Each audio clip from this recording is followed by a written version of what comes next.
Right, welcome back to the channel, everyone. So today we're actually out on Dorothy the Daytona, which, you see, we're getting into naming bikes now, aren't we? It's now a thing. Dorothy the Daytona. Now, Dorothy actually has been in my stewardship for quite some time, actually, about 2.5 years. She doesn't really feature on the channel, partly because I don't really ride her anymore. I don't really go for the sports bikes and that whole experience. You can see I'm wearing extremely restrictive leather suit, and I even got the knee sliders and everything on, and it just took about 20 minutes to get ready this morning. So that whole experience I just don't resonate with anymore. Whenever I go into the shed, I got this bike and I got the Goldie. I just always gravitate towards the Goldie, you know, nice comfortable jacket, pottering around 50-60 miles an hour. It's just such a nice experience. This is almost the polar opposite. You got a single cylinder thumper, you got this buzzy inline 4. Let me just show you, actually. Let me just show you what this bike's like. Are we in neutral? Yeah. Oh, gotta pull the clutch in.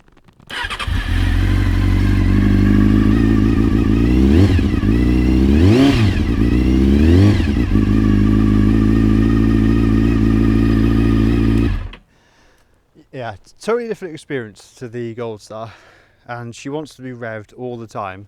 The red line is 15,000 RPM, and I just don't like doing it anymore, not on today's roads.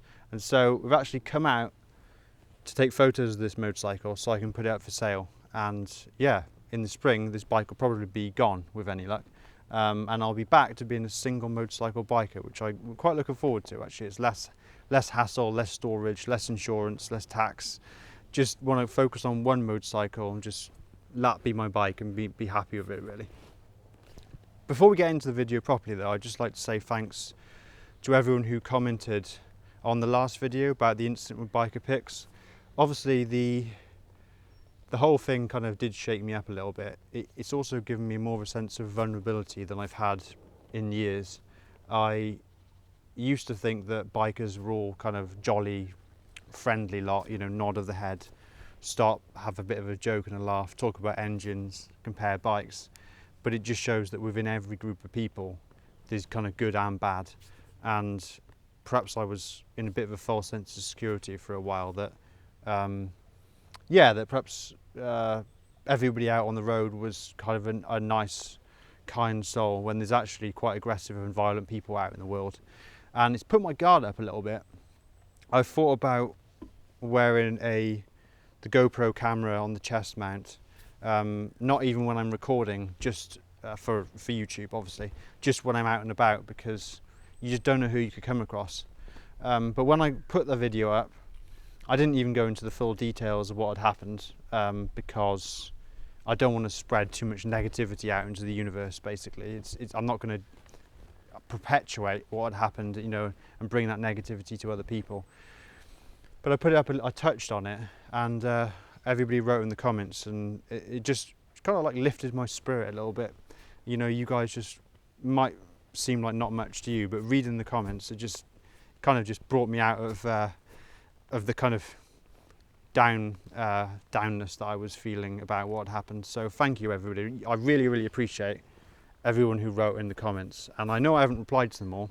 It's getting harder and harder to reply to all the comments. So I actually have to sit down and spend like 30, 40, 50 minutes going through and replying to them, which I do try and do. It's kind of a mark of the channel. I love to reply to people.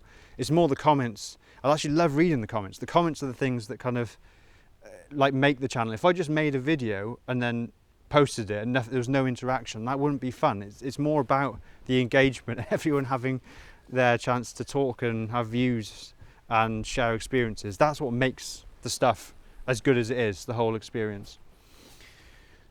But anyway, yeah, I just wanted to touch on that and let you know that I'm so thankful to everyone who wrote things down, and like, I'll be touching back. I read them and I reread them, and so yeah, thank you very much.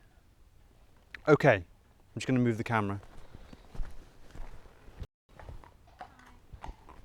Are you coming this way? No, okay. I'm selling my bike. Yeah, so I'm doing a video of it, and I'm gonna take some pictures.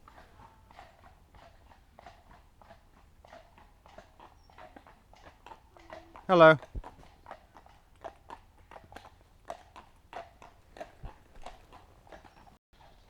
Right, so a little bit about this bike. So it's actually a Daytona 650, and it's based on the 600. And the 600 was a 599cc inline 4. They released it in 2003, so it's actually 20 years old, this bike. The 650 was a bit of a stopgap measure because they knew they were developing the triple. Obviously Triumph's now famous for its triples, but the 600 was a bit flat in the mid-range. So in response to some of the Kawasaki and the Honda 600cc bikes, they upped the displacement on this one to 646cc, and I've ridden both, the 599 and the 646, and this bike has a little bit more of a mid-range punch, like it's noticeable.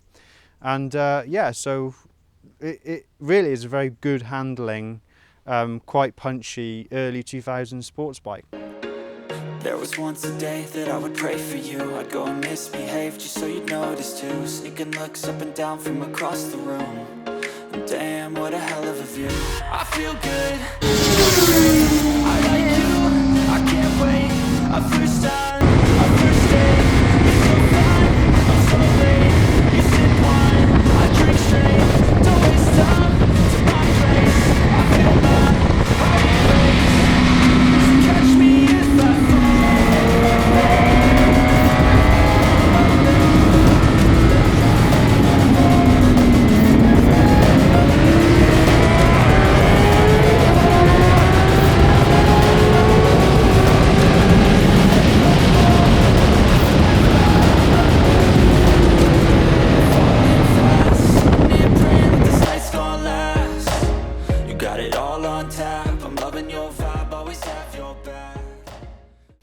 The only thing is, it's just I like it, but it's just not for me anymore. I don't ride it, and I'll just show you what it's like when you actually get on it.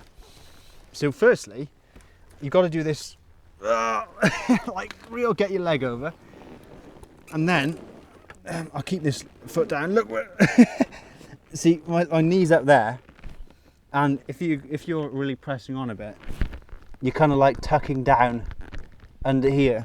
And something I learned the other day was that you'll never actually get fully tucked behind the screen, because the screens on the road bikes are actually smaller than the race bike screens. So even though a lot of these bikes are race replicas, you'll never get like fully down.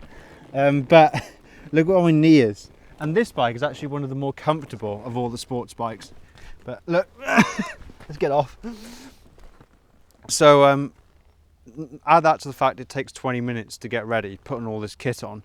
It's quite uncomfortable. There's no storage space, and in today's environment, the roads, the speed cameras, you've got potholes everywhere, you've got loads of traffic. Wales, where I used to love riding these bikes, has now got a 20-mile-an-hour blanket speed restriction. Or the environment isn't really suited to this type of motorcycle anymore. It's just not, especially in the UK. Furthermore, I mean, this channel is called the Mindful Motorcyclist. It's not called the Racing Motorcyclist. And I don't really feel that going out and getting buzzed up on loads of adrenaline and coming back kind of like pumped is really that good for you anymore. I mean, I get it, it's kind of a release, and a lot of people ride bikes fast to kind of like take their mind off what's been going on. And the tension is inevitably out there today, but I feel that going out on a bike is more these days for me about experiencing the nature and the sights and the smells. I mean, look at this beautiful tree behind me. If I was plodding along on the Gold Star, I can take in this like amazing tree and the noise and the wind and the smell and, you know, like wood smoke drifting across the road. If you're flying around everywhere on this at kind of silly speeds, then you just miss all of that. It's just pure adrenaline sport, and so I just don't really want to do that anymore. So it's a combination of things. It's the roads are more dangerous, but also it's not really what I want from motorcycling. And I've noticed that people who probably used to ride this type of bike have now transitioned onto the the kind of super nakeds, and they are upright bikes, so they're more comfortable, but they're still blisteringly fast. I actually, when I go out on the Gold Star, I routinely get buzzed by guys on faster bikes, and they'll come past in my lane, they won't even overtake crossing the line, just zip past, and they're going so quickly. It's just a totally different way of riding. And I think when I had the Meteor 350, I came to appreciate that plodding way of riding along, that it's more about the journey rather than getting to your destination as quickly as possible. So that's why this bike is now going. I've spent far too much money on it. I've probably spent double the money that I would have spent just buying a nice one in the first place. So I've obviously bought one to do up. What will I sell it for? Who knows? At the worst case scenario, it's going to be 1,500 quid, which is a shame because it's a really, really nice machine. But it's going to have to go. I don't want a bike sat in the garage getting wet, rusty, and potentially having problems next year. But yeah, guys, do you think I should wait and sell this in the spring when there's going to be more of a market for it, or do you think I should just get rid of it now and not have the problem and the hassle? I'd appreciate your feedback in the comments. Alright guys, well thanks a lot for listening, and I'll catch you in the next one. Thanks very much.